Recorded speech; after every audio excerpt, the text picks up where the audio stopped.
Muy bien.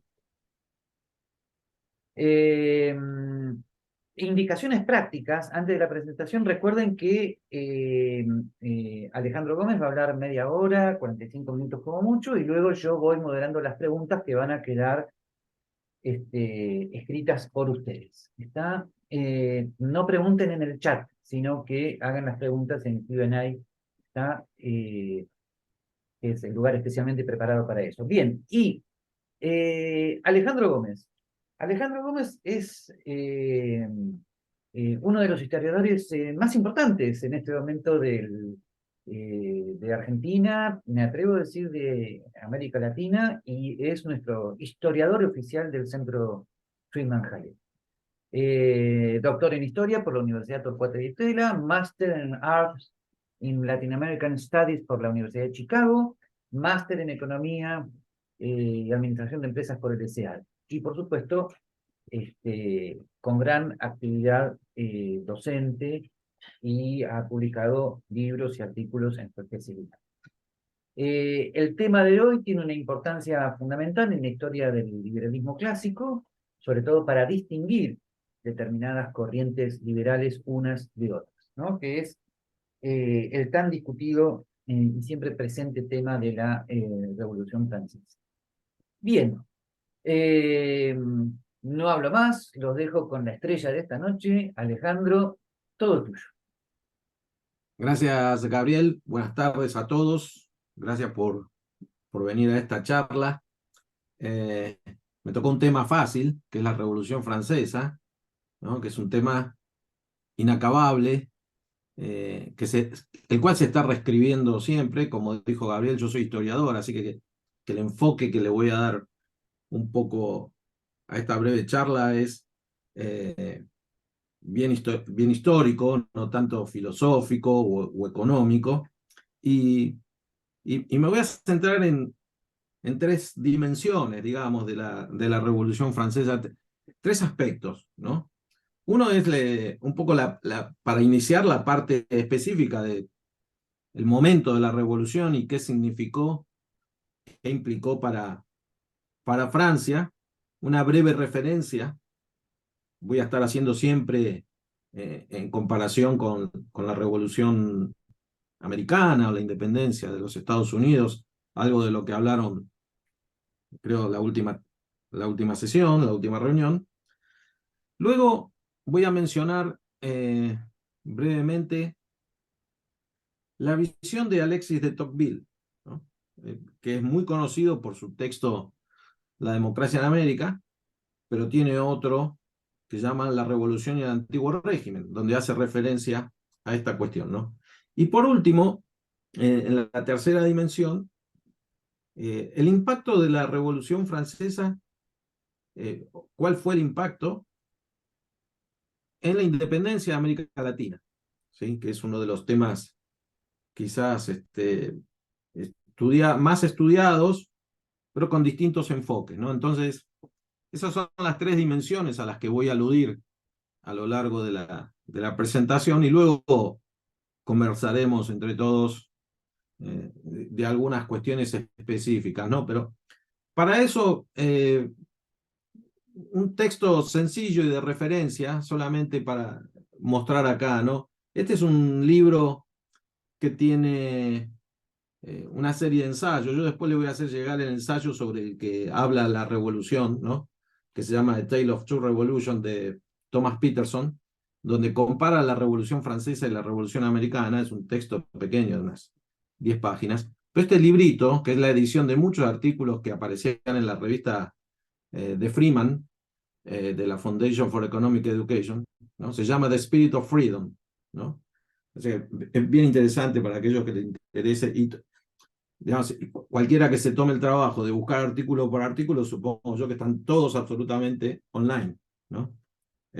Bueno, pero quizás otro texto que hace referencia, eh, sobre todo del enfoque que supongo yo que la gran mayoría de los que estamos acá le da a la cuestión del enfoque del liberalismo, es el libro de François Furet, Pensar la Revolución, ¿no? Donde él hace un análisis muy completo de distintos enfoques. Él, de hecho, después hace más comparaciones en otros trabajos sobre el impacto de la Revolución Francesa y de la izquierda y la Revolución Rusa, etcétera, por si a alguno le interesa entrar por ahí.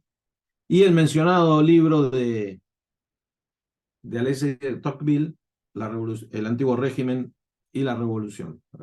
Ahora, en la segunda parte voy a hacer referencia un poco a las ideas centrales de esto, pero para ponernos en contexto, la Revolución Francesa se da a finales del siglo XVIII, ¿no?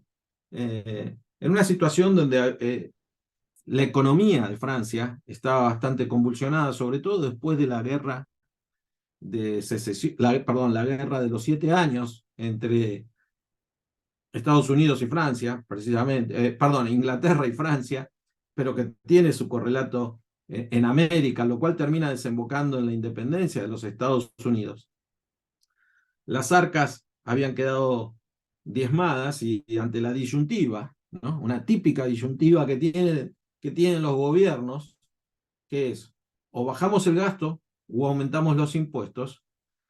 El rey terminó inclinándose por la segunda opción, aumentar los impuestos, ¿no? Lo cual empeoró todavía más la situación de la población francesa, de la mayoría de la población francesa. Esto, sumado a una serie ya de ideas que estaban dando vuelta, inclusive el mensaje era claro por la Revolución Americana, la independencia de Estados Unidos, esto va a terminar desencadenando la revolución, ¿no? Se toma como el día emblemático, el 14 de julio de 1789, el día de la toma de la Bastilla, una prisión que en algún momento era mucho más importante de lo que era cuando se produjo la toma, por eso fue relativamente sencilla, ¿no? Y lo interesante de esto es que acá me parece que hay un punto central, que es lo interesante, es vamos a hacer la revolución para liberar a los oprimidos, para sacar de encima el yugo, etcétera, la tiranía, y termina produciendo exactamente eso, ¿no? Entonces, acá hay una cuestión interesante que es, vamos a terminar con las diferencias, vamos a promover la igualdad, la famosa libertad, igualdad y fraternidad, el lema de la revolución, ¿sí? Y esto termina generando una igualdad bajo el sometimiento del gobierno republicano revolucionario, ¿no? Porque luego de una primera instancia, donde muchos pensaban, bueno, vamos a hacer una revolución al estilo Estados Unidos, o, yendo mucho más atrás en el tiempo, bueno, una monarquía constitucional con sus poderes limitados, como fue la Revolución Gloriosa de casi exactamente 100 años antes, en 1688. Esto dio lugar al nacimiento de una serie de intelectuales, entusiastas intelectuales, con ideas de crear un nuevo hombre, un nuevo orden, lo cual llevó a reformular casi todo, ¿no? Y aquellos que no estaban de acuerdo, aunque sean un pequeño porcentaje de las medidas, terminaban, si tenían suerte, encarcelados, y si tenían menos suerte, guillotinados, ¿no? No existe un número exacto, pero los cálculos van entre 10.000 y 40.000, como sucede en estas épocas, es muchísimo, pero la mínima sospecha de que uno se oponía a los designios de la revolución, lo condenaban a la desgracia, ¿no? Esa es una de las cuestiones. La otra, desde esta la época más dura, ¿no? La época del terror. El otro tema interesante es que en nombre de terminar con los privilegios, se ataca duramente a la iglesia. Robert Peterson dice, la revolución era una revolución anticlerical, ¿no? Directamente fue contra la religión que hasta ese momento era la que había sostenido el famoso sistema de los tres órdenes, ¿no? el clero, la nobleza y el tercer estado, ¿no? Entonces, una de las medidas que se toman es ir contra las propiedades de la iglesia, ¿no? Ir contra las propiedades de la nobleza, ¿no? Y se suponía que esas propiedades iban a ser la contrapartida del dinero que se iba a empezar a emitir, ¿no? Esto para los que están en la Argentina quizás puede sonar algo ya muy conocido, pero hubo un fuerte aumento de la inflación en aquel momento, debido a que el gobierno decidió emitir papel moneda, los llamados assignats, ¿no? Que eran de circulación obligatoria bajo pena de muerte. Y así decía el billete, ¿no? Lo cual no tenía ningún valor porque la gente igual no lo quería, como ha sucedido a lo largo de la historia, ¿no? Entonces todo aquel que se oponía a esto o no quería usar esa moneda, etcétera, declaró traidor a la patria y a la revolución, y ahí iba la guillotina, ¿no? La otra cuestión que esto va a desencadenar son controles de precios, obviamente, y se volvía a lo mismo. Aquellos vendedores que no querían vender a ese precio que establecía el gobierno eran expropiados de sus comercios y eran encarcelados, ¿no? Entonces, todo lo que tuviera que ver con la vida de la gente común a la que venían a liberar del yugo de la monarquía, terminó siendo aún peor. Como vamos a ver, el propio Tocqueville dice, bueno, cambiaron un tirano por otro, ¿no? Y esto muchas veces es lo que suele suceder también en muchos de nuestros países. Es decir, finalmente la tendencia de la revolución era a igualar todo bajo el control del Estado, ¿no?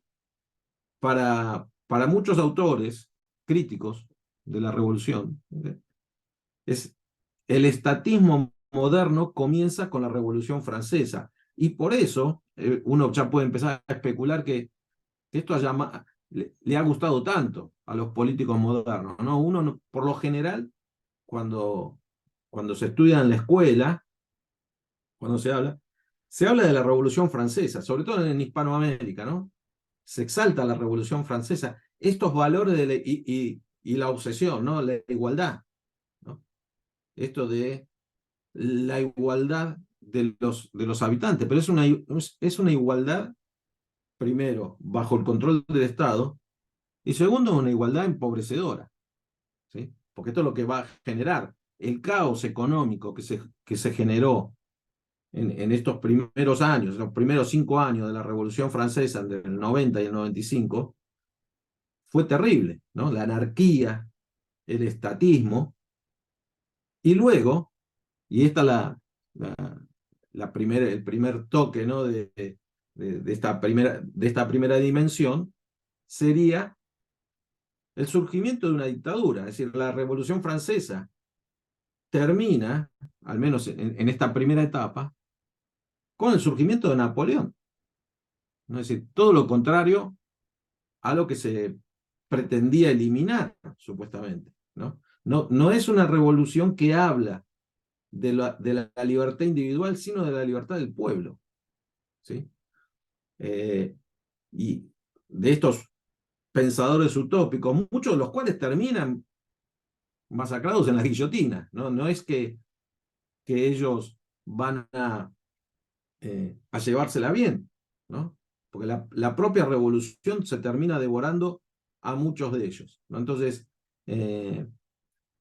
si bien, como dice Peterson, surge con los ideales de la libertad, de la división de poderes, etcétera, termina generando todo lo contrario a lo que se proponía, ¿no? Por eso él hace esta comparación de la Revolución Americana y la Revolución Francesa. Y en este sentido, como vamos a ver ahora en el análisis que va a hacer Tocqueville, parecería más una continuidad que un corte, la revolución, ¿no?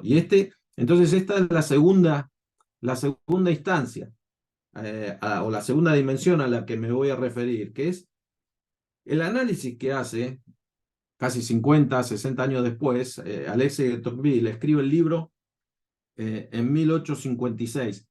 La democracia en América él la escribe en la década, mediados de la década del 30. Y luego escribe este otro librito, mucho más pequeño, que en principio lo iba a continuar, pero ya luego muere y no le da continuidad a este estudio, ¿no?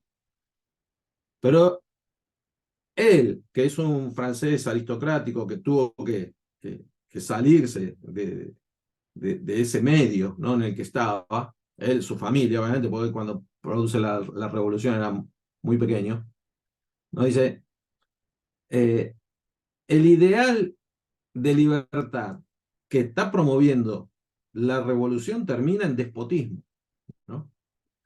Y en este sentido, él dice, yo veo más una continuidad que una revolución, ¿sí? Y en este mismo sentido, también Hannah Arendt, cuando habla de la revolución en su libro, eh, dice esto. Yo ya no me metí mucho más a fondo con el texto de Arendt, pero no sé si ella también se basa en esto que está diciendo Tocqueville, ¿no? Porque dice, la revolución en los antiguos era volver, o sea, la palabra misma lo dice, revolver al pasado, ¿no? A cómo se estaban haciendo las cosas antes, que se habían ido de cauce, ¿sí? Y una cosa que destaca Tocqueville de la revolución es que refuerza la centralización del poder, ¿no? La centralización administrativa se refuerza por esto que yo dije, por ejemplo, los controles en casi todo. Uno de los controles tenía que ver con el lenguaje. Bueno, muchos de nosotros debemos el sistema métrico decimal a la adopción que hace la revolución, el cambio del calendario, ¿sí? El cambio del lenguaje, que es algo que todavía lo vemos hoy en nuestros países, donde una de las cosas que quieren implementar los gobiernos populistas de izquierda, etcétera, es el control del lenguaje o la adopción de un nuevo léxico, que sobre todo lo inculcan en los más jóvenes, ¿no?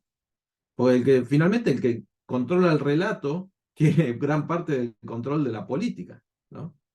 Esta ideología, dice Tocqueville, tratan de implementar una ideología extremista de un hombre nuevo, ¿no? Lo cual muchos, y esto lo señala Furet en su trabajo sobre pensar la revolución, es algo que atrae mucho a los socialistas y sobre todo a los propulsores de la revolución rusa, las revoluciones comunistas en el siglo XX. Por eso esta revolución francesa tiene tantos adeptos en todo el mundo, aún todavía hoy, ¿no? Y se sigue, obviamente que se sigue escribiendo y se sigue eh, exaltando muchas de estas cosas, ¿no? Dice Tocqueville, los intelectuales de aquel momento están proyectando una visión abstracta e idealizada de la sociedad. Y claro, como suele suceder, cuando eso no encaja en la realidad, la van a forzar.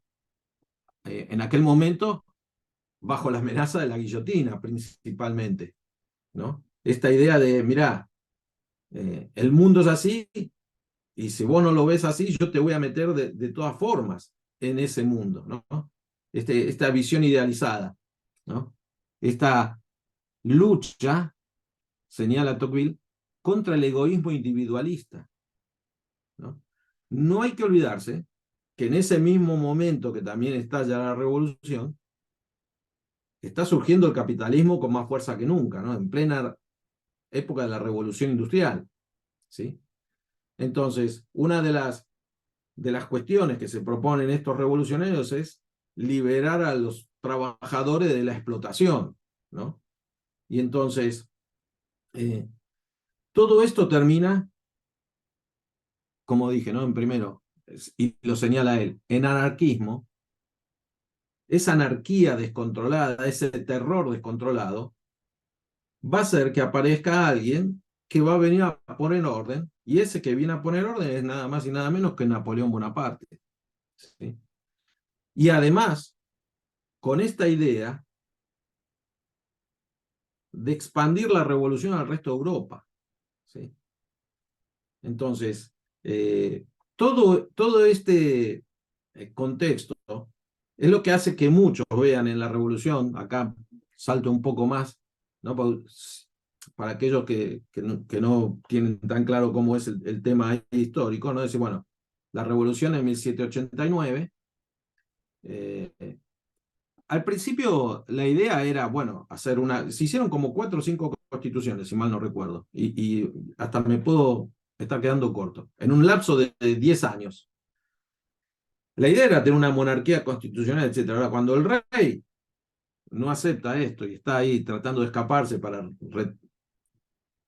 tomar ayuda de sus pares y volver, lo terminan deteniendo en la famosa Noche de Varenne, y ahí luego es asesinado, primero él, en enero de 1793, y su esposa, la famosa María Antonieta, en octubre de 1793, ¿no? Y ahí, bueno, eh, el famoso, este mito de que el descendiente se escapó y que estuvo en Buenos Aires específicamente, en fin, nunca comprobado, ¿no?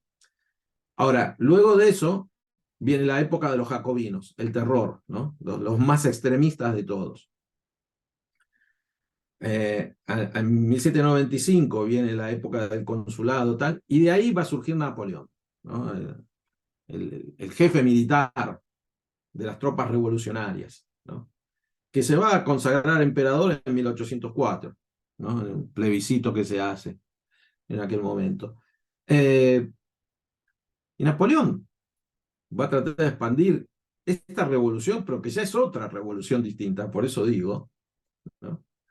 Y esto nos trae a la tercera dimensión que yo quería mencionar hoy, que es el impacto de la revolución en Hispanoamérica.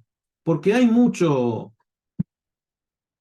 también por esto que yo mencioné en su momento, ¿no? Esta idealización tan grande de la Revolución Francesa, mucha insistencia en remarcar que nuestros próceres, entre 1810 y 1825, según el país, que son los momentos más o menos donde se producen todos los movimientos independentistas en Hispanoamérica, son todos herederos de la Revolución Francesa y de sus postulados, etcétera, y que gracias a la Revolución Francesa tenemos la independencia y tal, ¿no? Y entonces, en esa dimensión, es interesante marcar 2 o 3 cuestiones. Una, fáctica, que es el tema de la invasión de Napoleón en 1808 a España, cuando toma prisionero al rey Carlos IV y a su heredero Fernando, que luego sería Fernando VII, en la famosa farsa de Bayona, los hace abdicar a ambos y en favor de su hermano, José Bonaparte, que termina siendo José I, rey de España, ¿no? Y esto hace que en España comience la guerra de independencia el 2 de mayo de 1808, y de esa guerra de independencia se forma el gobierno provisional en España, la Junta, etcétera, que convocan a las ahora llamadas provincias de ultramar, porque hasta ese momento eran colonias, pero técnicamente y estratégicamente le cambian el nombre, como diciendo, ustedes forman parte del reino, son provincias. Entonces invitan a que manden representantes a las cortes, y ahí, según la región de América que sea, algunos aceptan de primera y otros ponen más dudas y otros directamente no mandan representantes, etcétera, ¿no? Y de esas cortes se va, cuando la corte se va trasladando hacia el sur y se establece en Cádiz, se va a sancionar la Constitución de Cádiz en 1812. Una monarquía, se establece una monarquía constitucional, etcétera. Entonces, Cuando finalmente los reyes de España son liberados en 1814, Fernando VII se hace cargo del trono, una de las primeras cosas que toma es anular la Constitución, ¿no? Dice, yo no voy a tener una Constitución que me ponga límites, etc. Y ahí empiezan los movimientos independentistas a funcionar más, ¿no? Decir, bueno, acá, no, acá el rey lo que propone es continuar como estábamos hasta ese momento, y muchos patriotas, los llamados patriotas, ¿no? Españoles criollos que vivían en América, y que habían visto que muchos de sus privilegios se habían cortado ya a finales del siglo XVIII por las reformas borbónicas, ¿no? Ven la oportunidad de volver a tomar el control de sus negocios, de la política local, etcétera, y aprovechan la situación esta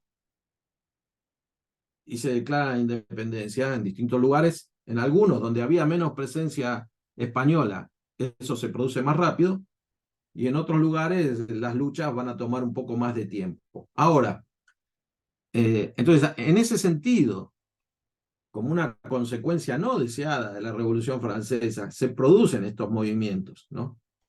Ahora, es interesante que cuando nuestros patriotas independentistas tienen que tomar la decisión de qué tipo de gobierno van a llevar a cabo, de cómo se van a organizar, etcétera, sí miran la Revolución Francesa, pero la miran para ver qué es lo que no hay que hacer, no siguiendo esas cuestiones, porque una de las cosas que más terror les causa es el tema de la anarquía y cómo tantos líderes revolucionarios terminaron con la cabeza cortada, ¿no? En la guillotina. Entonces, no es que esta revolución en ese momento fue algo visto como algo extraordinario y tal, como muchas veces se hace ver después, ¿no? Al menos cuando uno lo analiza desde el punto de vista liberal. Obviamente que si uno es, no sé, de una tendencia más colectivista, de izquierda, etcétera, ahí aparecen los términos izquierda, derecha, centro, por el lugar que ocupaban en el hemiciclo de la asamblea, según fueran los jacobinos o los más ultraconservadores a la derecha, ¿sí? Porque no todo el mundo estaba de acuerdo con eso, y sobre todo Peterson, y con esto voy cerrando la exposición que me dijeron media hora, eh, eh, dice, acá hay un tema esencial que los revolucionarios no vieron, se metieron con la religión, ¿no? Que, eh, como yo digo siempre, ¿no? Esto, no sé, para mí es difícil mensurarlo, ¿no? Pero todavía en aquellos años tenía muchísimo más preponderancia que la que puede tener hoy.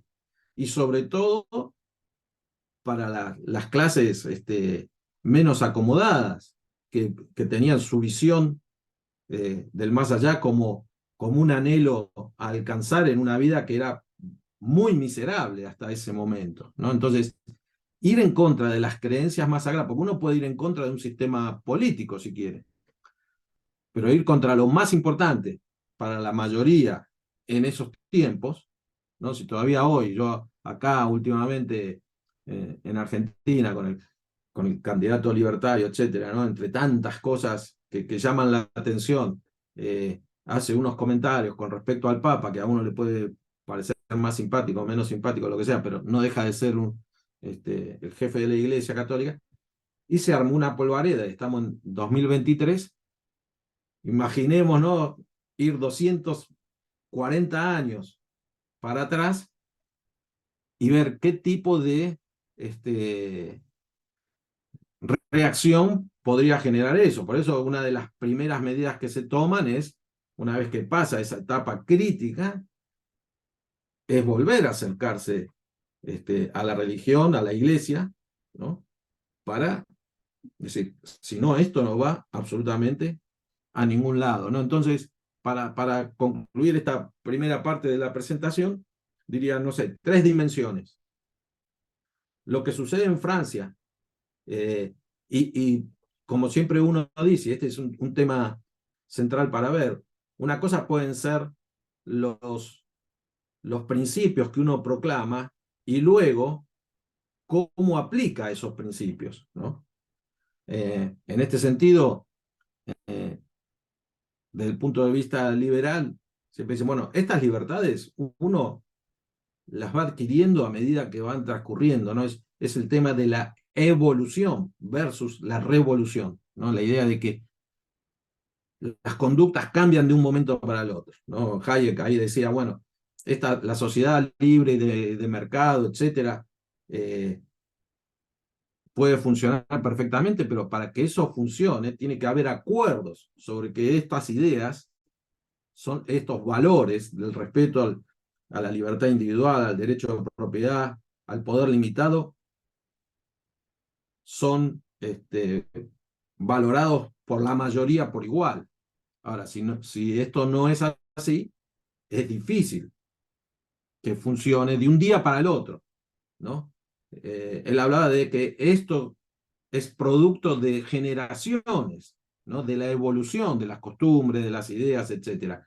¿Qué es lo que se venía germinando en Inglaterra, ¿no? Como siempre se pone como la piedra basal del liberalismo, el primer hito, la Carta Magna de 1215, donde los varones le ponen límite al rey.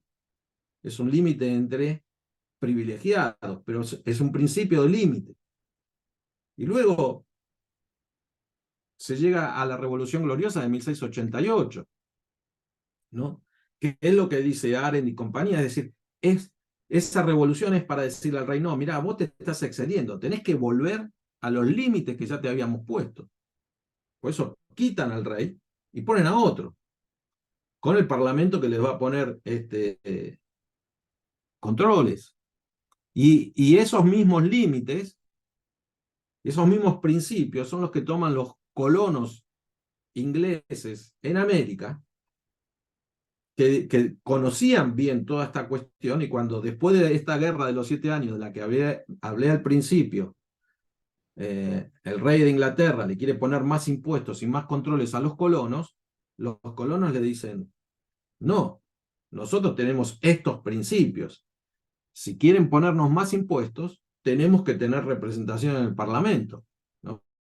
Algo que nunca iba a suceder porque eran colonos, ¿no? Y cierro con esta. Porque cuando hago referencia a esta situación, muchas veces nosotros caemos en la fácil de decir, claro, si Hispanoamérica hubiera sido conquistada por los ingleses, entonces nosotros seríamos como Canadá o Estados Unidos. Y yo solamente digo que esos colonos, de esas 13 colonias del norte de América, fue un caso excepcional, ¿no? Porque los ingleses estuvieron en la India, estuvieron en el sudeste asiático, controlaron toda África, controlaron las islas del Caribe, y ninguno de esos territorios, de momento, salvo algún país ahora en Asia, la pasa mejor que nosotros que vivimos en Hispanoamérica, la mayoría de los que estamos acá, asumo, ¿no? Entonces, ojo con esas simplificaciones, ¿no? Porque no es un tema de quién es el que conquista, sino de qué tipo de modelo o de ideas y de valores prevalecen en ese lugar, ¿no? Los colonos americanos llegaron a un lugar donde no había nadie, porque no había ninguna riqueza que extraer, la tuvieron que generar ellos, ¿no? Si no hubiesen llegado los españoles también hasta ahí, y por ese motivo no siguieron, vinieron hacia el sur a buscar minerales y hacer trabajar a las poblaciones originarias, ¿no? Una economía extractiva, pero es la misma economía que usaron los ingleses en la India o en muchos países de África. Cuando se aplica ese sistema, el resultado es el mismo, ¿no? Y cuando se aplica el sistema de las libertades individuales, también el resultado es bastante parecido, que por lo general suele ser más posibilidad de progresar, ¿no? Entonces, la Revolución Francesa, si bien surge con estas mismas ideas, la implementación del proceso fue totalmente distinto y terminó generando más estatismo, más control del gobierno y menos libertades, ¿no? Sí, igualdad, pero una igualdad al sometimiento del Estado, ¿no? Bueno, no sé si Gabriel, si ya está bien así, o... Muy bien, Alejandro. Perfecto, yo creo que podemos pasar a la parte de las preguntas.